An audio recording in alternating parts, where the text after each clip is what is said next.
Champions ലീഗിൽ ഒരു Arsenal Real Madrid മത്സരം കണ്ടിട്ട് വർഷങ്ങളായിട്ടുണ്ട്.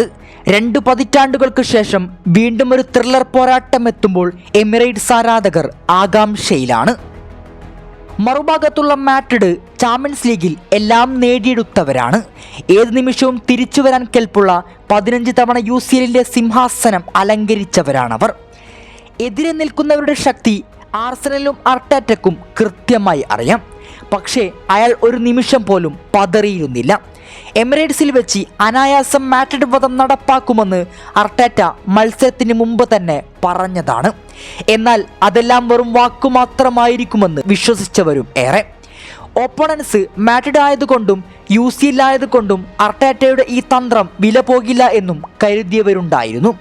എന്നാൽ എന്താണോ അയാൾ മത്സരത്തിന് മുമ്പ് പറഞ്ഞത് അതയാൾ കൃത്യമായി നിർവഹിക്കുകയുണ്ടായി. മത്സരത്തിന്റെ 90 മിനിറ്റും തിബോർ കോർട്ടുവയെ അർട്ടേറ്റ പരീക്ഷിച്ചുകൊണ്ടേയിരുന്നു. ഗോളെന്നുറച്ച പല ഷോട്ടുകളും കോർട്ടുവ തടഞ്ഞിട്ടത് കൊണ്ട് തന്നെയാണ് ആദ്യ പകുതി ഗോൾ രഹിതമായി മാറിയത്. രണ്ടാം പകുതിയിൽ അതുവരെ കെട്ടിപ്പടുത്ത കോർട്ടുവയുടെ കോട്ട തകരുന്നുണ്ട്.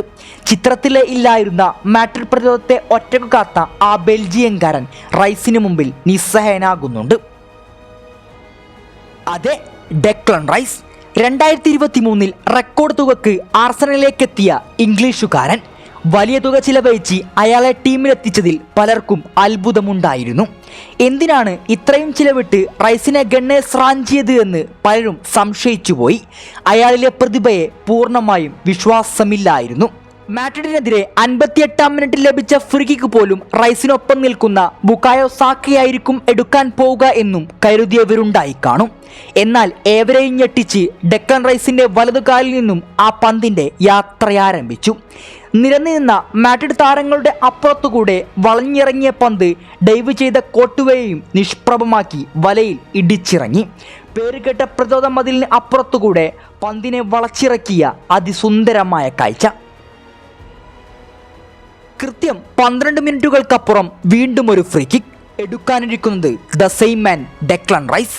ഒരിക്കൽ കൂടി ഗണ്ണേഴ്സ് ആരാധകർക്ക് വിരുന്നൊരുക്കി തിബോർ കോർട്ടുവയ്ക്ക് എത്തിപ്പിടിക്കും മുമ്പ് തന്നെ പന്തിനെ വലയിലെത്തിച്ചു. കെട്ടിപ്പടുത്ത പ്രതിരോധ മതിലിനോ കോർട്ടുവയ്ക്കോ ഒന്ന് തൊടാൻ പോലുമാവാതെ പന്തിനെ ലക്ഷ്യം കാണുന്നു. ഈ മത്സരത്തിന് മുമ്പ് വരെ ഒരിക്കൽ പോലും അയാളിൽ നിന്നും ഡയറക്റ്റ് ഫ്രീ കിക്ക് ഗോൾ നമ്മൾ കണ്ടിട്ടില്ലാത്തതാണ്. ചാമ്പ്യൻസ് ലീഗ് ചരിത്രത്തിൽ ആദ്യമായി നോക്കൌട്ട് മത്സരത്തിൽ 2 ഫ്രീ കിക്ക് ഗോൾ നേടിയ താരമായി ഒരൊറ്റ മത്സരം കൊണ്ട് തന്നെ അയാൾ ചരിത്രത്തിലേക്ക് നടന്നു കയറുകയാണ്. മെറീനോയുടെ ഗോൾ കൂടി എത്തിയതോടെ എതിരില്ലാത്ത 3 ഗോളുകൾക്ക് മാഡ്രിഡ് ഗണ്ണേഴ്സിന് മുമ്പിൽ അടിയറവ് പറഞ്ഞു. ആർസണലിനെ സംബന്ധിച്ച് രണ്ടാം പാദം ഒരിക്കലും എളുപ്പമായിരിക്കില്ല. ബെർണാബുവിൽ 3 ഗോളിന്റെ ആധിപത്യം 90 മിനിറ്റും കാത്തു സൂക്ഷിക്കൽ ബുദ്ധിമുട്ടേറിയതായിരിക്കും. മിറാക്കിളുകൾ പലതും നടപ്പാക്കിയ മണ്ണിൽ ആർസണലും അതിനൊത്തായിരിക്കും ഇറങ്ങുക. ചരിത്രത്തിൽ ഇന്നേ വരെ ഒരു UCL കിരീടം പോലും ഇല്ലാത്തവർ ആദ്യ കിരീടത്തിനായി കിണഞ്ഞ് പരിശ്രമിക്കുമെന്നുറപ്പാണ്. ആയതിനാൽ മാഡ്രിഡിന്റെ തിരിച്ചുവരവും അല്പം പ്രയാസകരമായിരിക്കും. 17-ന് സാന്റിയാഗോയുടെ മണ്ണിൽ ആരായിരിക്കും സെമിയിലെന്ന് കാത്തിരിക്കുക.